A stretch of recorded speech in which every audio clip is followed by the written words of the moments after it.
since we have finished Canto 1 and today is the last day, I just feel inspired to go through the canto in a kind of a summary way and to pick out some of the seed ideas which are there.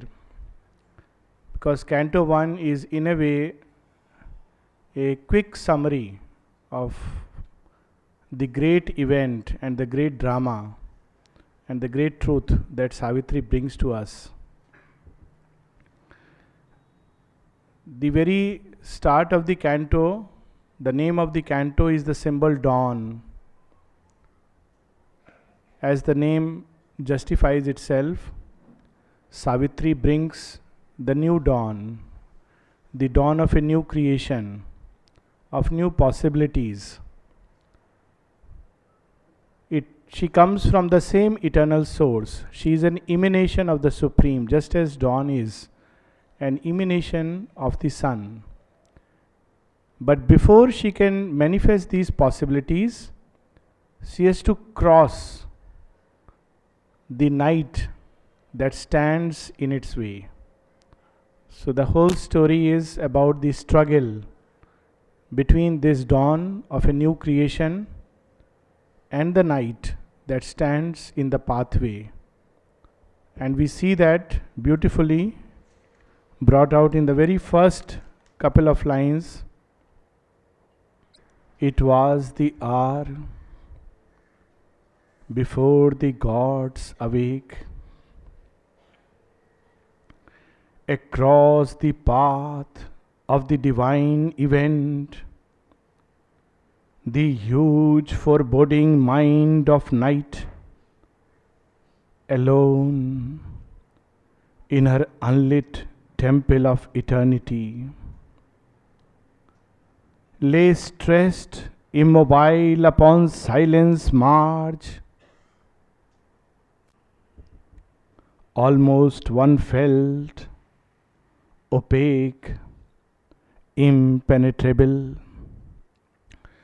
The first seed idea, of course, none of these are mental ideas because Savitri is not a thought out work. It's a divine creation, and the beauty of Savitri is that everything in it speaks of the divine hand behind its creation. Its rhythm is free, plastic, infinite, just as its creator. Every line of it is a kind of perfection of sort. Just as the divine would see this world, there is a completeness of the totality and of every detail. There is a rapid transition of images, and yet all these images are summed up in one great whole. There are two ways of looking at anything. One is a way which shuts out the totality and looks at one point. It's the kingfisher vision. It is concentrated on one point in the river, and the river is flowing. It sees all the changes in the river, and it would describe all that it is seeing in the moment's flux. That is the kind of vision we have as human beings. But the divine vision is like the eagle vision.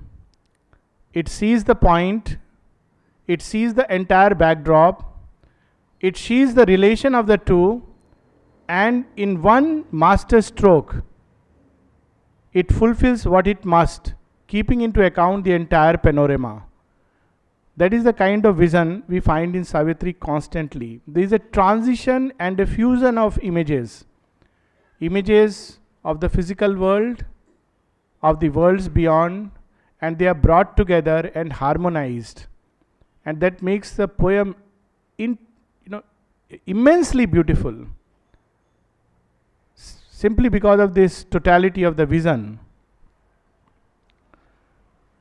Now when Aurobindo speaks about the inconscient, an issue arises why inconscient has to be there at all.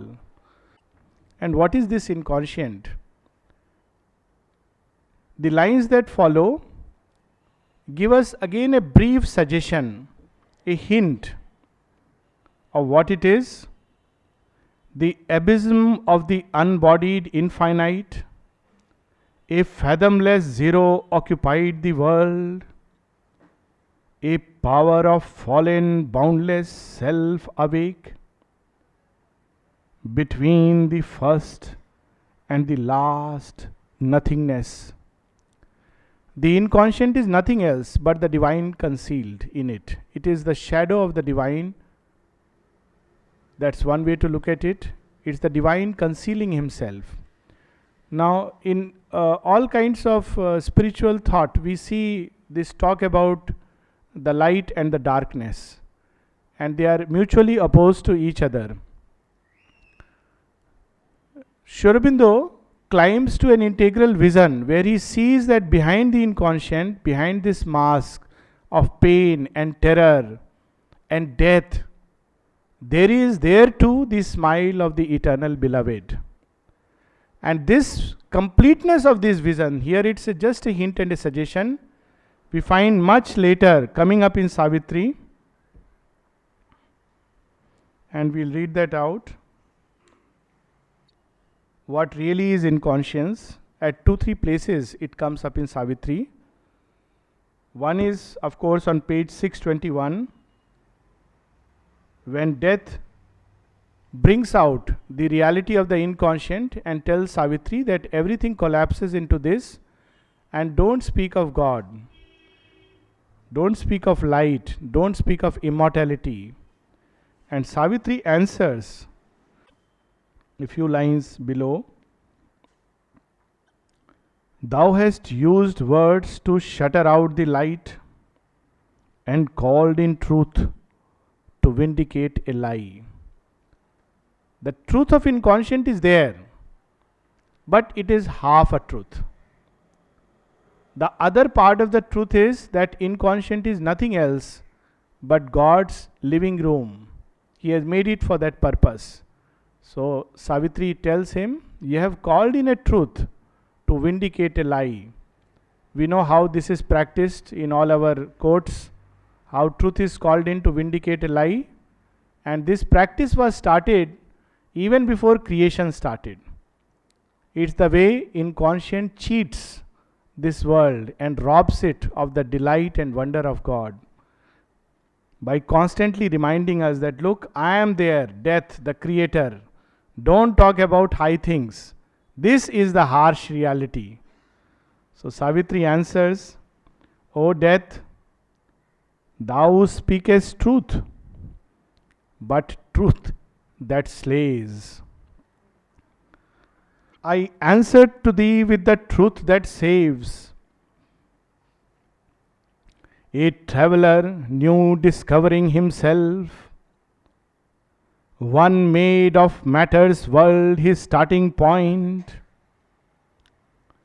He made of nothingness his living room, and night a process of the eternal light, and death a spur towards immortality. God wrapped his head from sight in matter's cowl. His consciousness dived into inconscient depths.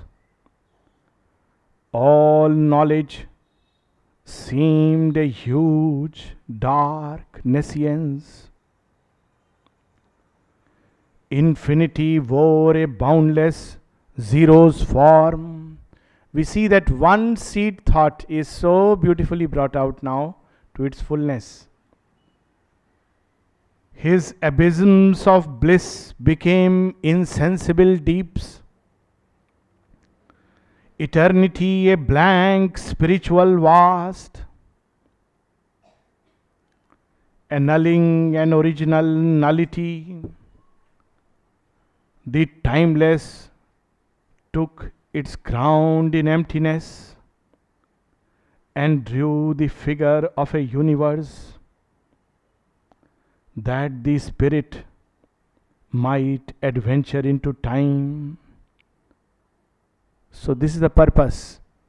Divine is fond of adventure. Sometimes we wonder why he made this difficult game. One may ask a traveler who loves to scale the mountain peaks, are you crazy? Why do you have to take the climb to Mount Everest? Why not the safety of your home? And the traveler would reply, thou knowest not the delight that comes by this supreme adventure. You miss the joy of life if you take not, if you face not this great adventure of a sublime climb. Now, if divine has to undertake an adventure, what adventure he would undertake? This is the joy of creation. That's why in everything there is a joy. At one place he says there is a joy in death and a joy in pain, a joy in the struggle, a joy in the victory, a joy in the fall, a joy in bitterness. This is the delight of a great adventure. And here he gives a hint that there was something which could not be without undertaking that adventure. Aurobindo speaks about it. He says, if the end was to be the same as the beginning, there would be no point in it. There is something which would be missed out in God's perfect perfection if this creation would not be. Now, what would be missed out? Of course, few things are very obvious. The delight of multiplicity. In one of his aphorisms, he says, it's like if in a honeycomb, each comb of the honeycomb were to taste the delight of the honey of the entire honeycomb, delight multiplying itself manifold. What else would be missed out in the delight of oneness is the delight of union. That delight will not be experienced. What else would be missed out? The strength that must manifest. It's an aspect of the divine. What would be missed out? Most of all, that which gives so much sweetness and warmth to life. The aspect of love. Where would there be room for love where there is only oneness? And we see how love is the first thing that descends into matter. And as Aurobindo says, love is the crown for which this earth is made. Love is the first thing that descends to the cry of things, to the ignorant cry of things. And love wouldn't manifest if this creation would not be. So there is a purpose in this great fall. We may feel sorry and cry about it, but there is a logic of the infinite. And Aurobindo brings out that why we should not blame the divine for this fall, because we ourselves have chosen for this. We have chosen this great adventure because there is something in us which loves adventure. There is something in us which wants to realize immortality, even when we are surrounded by the dance of death. And that cannot be if we were not to jump into this shadow. So, at another place, page 454, Narada reveals to Ashupati and the queen, O mortal, who complainest of death and fate, page 454, accuse none of the harms thyself hast called. This troubled world thou hast chosen for thy home. Thou art thyself the author of thy pain. Now, this is not in a depreciatory sense. Aurobindo raises this question in one of his aphorisms, that we say karma is the cause of bondage. He says, what need had the soul to take upon itself karma at all? Originally, it had no karma. There is a deeper mystery, a deeper reason. So here it is revealed. Once in the immortal boundlessness of self, in a vast of truth and consciousness and light. The soul looked out from its felicity. It felt the spirit's interminable bliss. It knew itself deathless, timeless, spaceless, one. It saw the eternal, lived in the infinite. Then, curious of a shadow thrown by truth, it strained towards some otherness of self. It was drawn to an unknown face peering through night. It sensed a negative infinity, a void supernal whose immense excess, imitating God and everlasting time, offered a ground for nature's adverse birth, and matter's rigid hard unconsciousness, harboring the brilliance of a transient soul that lights up birth and death and ignorant life. And then on the next page, almost in the middle, it says, so when the soul looked at this, it was attracted. And why it was attracted? God himself hid himself inside the shadow and attracted it. Come, would you come? There is a great adventure waiting for you there. And we jumped into it out of the delight. Why we jumped? A few lines down the next page, 455, says, it tired of its unchanging happiness. It turned away from immortality. It was drawn to hazard's call and danger's charm. There is still in our humanity a charm of danger and hazard. And sometimes we can take this example of the great epics. We have the Ramayana, and everybody speaks about the greatness of Rama. One wonders if Ramayana had no Ravana and no Meghnad and no Kumbhakaran, the character of Rama will be reduced to half. There is something which Ravana brings out. His presence brings out from Rama.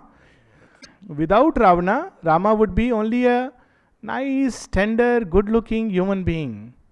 And so, when he walks into the courts of King Janaka, the women folk and the ordinary human beings like us, they perceive him.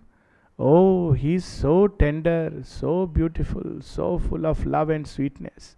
He is the right groom for Sita. And then they curse Janak, just as we curse God for this world of terror and pain. Why did this king have to have such a difficult test? This prince who is so tender, so charming, so full of sweetness, it is he who should wed Sita. Sita is earth nature. The first day we were talking about it. Why couldn't he keep something simple? Such is the impression. Such is the figure of Rama that comes out when the ordinary human folk, when the ordinary human mind looks at him. But the poet makes a quick transition and says, in the court of Janaka, as Rama enters, there are those strong men who are proud and strong and mighty, and they are very happy that we have a chance to show our prowess. When they see Rama, they feel put to shame. They see in him strength incarnate, and they feel, oh my God, we thought we will do it, but who is this man walking into our midst? He is going to break the bow. And in the same court, there is Ravana, the king of Lanka, the Asura, who wants to usurp the earth nature by force. When he sees Rama, the poet describes, he sees death imminent. He sees in him an image of terror and fear. Narada talks about it. When he enters into the world sphere, what happens to the demons? He sings of the greatness of the Lord, and and the demons wept with joy, hoping for the end. They had waited long, and the release from their difficult task. They weep with joy. So there are many sides of God's infinity which come out when creation is born, even though it starts with peril. It yearned to the pathos of grief, the drama of pain, perdition's peril, the wounded bear escape, the music of ruin, and its glamour and crash, the savor of pity and the gamble of love and passion and the ambiguous face of fate. A world of hard endeavor and difficult toil and battle on extinction's perilous verge. A clash of forces, a vast incertitude, the joy of creation out of nothingness. What a wonderful task this is. The joy of creation out of nothingness. What is the joy of creating when everything is provided, everything is made easy? Strange meetings on the roads of ignorance. Imagine that we are walking in the market, not knowing where to go, aimlessly, thinking that maybe we'll go to a restaurant and have a nice lunch, and perchance we enter into a bookshop, and perchance we come across the synthesis of yoga, Sri Aurobindo.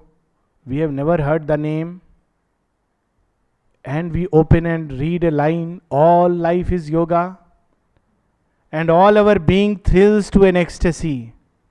Oh, here is something I have never known. This is the call.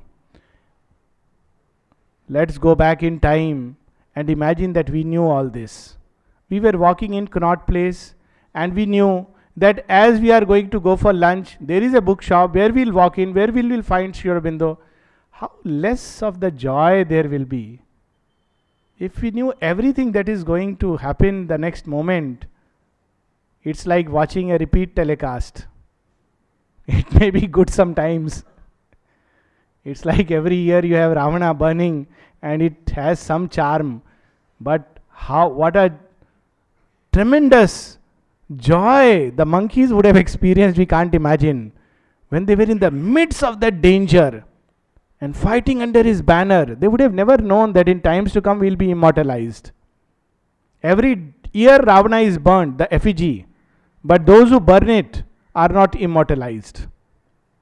But the monkeys are. We don't know their names, we don't know their lineage, but they are immortalized. That is the joy we want to take in creation. So we should not feel bad. It's a middle passage. So what if it lasts 1,000 years? For 1,000,000 years, one has worked for this. After all, it's not an easy job. Mount Everest was not conquered in a day, but the day it was conquered, even in the failure, there is a delight. The other day, of course, I was reading a book. Arun Chaturvedi's mother is here, and he has traveled to Antarctica several times, and he has translated a book of Shackleton, who is regarded as a great captain, and his first trip to Antarctica. Now this man made they built a ship and he called it Endurance. The name of the ship itself was Endurance. And the first sail to Antarctica was never completed. The ship wrecked. The entire crew had to struggle for 1.5 years, and all their stocks were getting exhausted one after another. They had to kill seals. With the fat of the seal, they used to light a fire and they used to eat the flesh. Those were days when there was hardly any communication. This man sails across finally on a little boat, arrives, the rescue team comes, finally, not a single person dies. Now, the beauty is that his trip is etched out in everybody's memory, so much so that he is regarded as the best leader who ever was. But the beauty is he never succeeded in reaching Antarctica. His was a failed mission. People who came after him, they arrived. Just like Mount Everest when it was climbed for the first time. One cannot capture that joy again. Now, of course, there are roads going to Mount Everest. It will become a tourist spot. But look at the joy when there is the difficulty, and we shouldn't shirk from it. The whole thing is that Aurobindo is telling us that wake up, that spirit of adventure which we had when we plunged into this inconscience. We chose to cover the face of fate as if with a veil so that we can enjoy it even more. A clash of forces, a vast incertitude, the joy of creation out of nothingness, strange meetings on the roads of ignorance, and the companionship of half-known souls. All this delight we would have missed. Now we say it's so nice. Oh, I still remember when I met you. We would have missed all of this. So we have to take both sides of the coin. We can't have one without the other. Or the solitary greatness and lonely force of a separate being conquering its world. Called it from its too safe eternity. Safety is fine, but a very limited delight. The delight of adventure, the delight of facing death and peril, even annihilation, increases delight many fold. Therefore, delight disguises itself into the attire of pleasure, pain, and indifference, so that we may have the joy of discovering it in a million ways. A huge descent began, a giant fall, for what the spirit sees creates a truth, and what the soul imagines is made a world. A thought that leaps from the timeless can become indicator of cosmic consequence. All this we thought, not by words, but as in a flash, as in a psychic vision, that we will build immortality with mortal things. And all of us agreed. As mother says, my child, you all are here because you took the decision to be here. And we have been together in that great battle of the ages. And we get something which the gods have not. That is the joy of creation. We had that beautiful line, the Godhead greater by a human fate. A God come down and greater by the fall. Again we have a beautiful image conjured. How the divine veils himself in ignorance, and when we fight that great battle together, there is a joy which the gods have not. So we have in Ramayana stage when Rama is tied with all these snakes and death is imminent. Now all the monkeys are crying. So Hanuman goes and calls Garuda. He says, please come and release him. So Garuda releases him and he waits for a thank you from everyone. But as Rama and Lakshmana are released, all the monkeys shout, "Hail victory to Rama." So Garuda is very disappointed. He says, "What kind of fellows you are? Can't you see? It's me, a god, who has done this. You call this mortal creature divine?" So Hanuman tells Garuda, "Your task is over. Please go back. Thank you very much. You are no more needed. Monkeys are right. Don't question them. You will get beaten up." Garuda is very disenchanted. He says, "I see they call him God. I see gods have 4 arms. I know it. Here is a fellow with 2 arms, helplessly lying. They call him God." So he goes up. And perchance he meets Narada. He crashes into him. So Narada tells Garuda, "What is it today? You are not walking straight-eyed. You have lost your way or what?" He says, "No, I have not lost my way. The monkeys have. I have done this impossible task." And they say, "Rama is God?" So Narada says, "Oh, I understand. Garuda, you are suffering from a great delusion. I can't help you. Go back. Rush away from here before this delusion overtakes you completely." So Garuda goes and raises this question to all the great gods. All of them tell him, "Garuda, your logic is very good, but the monkeys are right. This is a mystery you won't understand. It's beyond you. You are a god, stay there. Don't meddle with earthly affairs. Only the divine knows this play."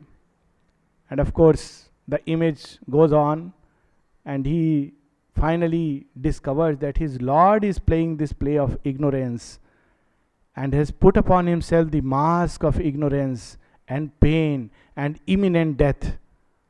So here that image comes very beautifully. "Thus came, born from a blind, tremendous choice, this great, perplexed, and discontented world, this haunt of ignorance, this home of pain. There are pitched desires' tents, grief's headquarters." But then the last line summarizes it. "A vast disguise conceals the eternal's bliss." In one of his poems, Parabrahman, Aurobindo says, "The Almighty One knew labor, pain, and strife. He stung himself with bliss and called it pain." Aurobindo would tell us, pain is nothing but an intense ecstasy which our limited being is unable to bear. That is pain. When we shut ourselves in narrow bounds, it's true not only psychologically, even physically. The form, the ego of the form is not able to bear the world contact. That's why in a new body, there will be this infinite plasticity. All the world contacts, it will experience as pain, as delight. Aurobindo speaks about it. Delight shall flow through nerve and tissue and cell. And that is a problem the divine has come to solve.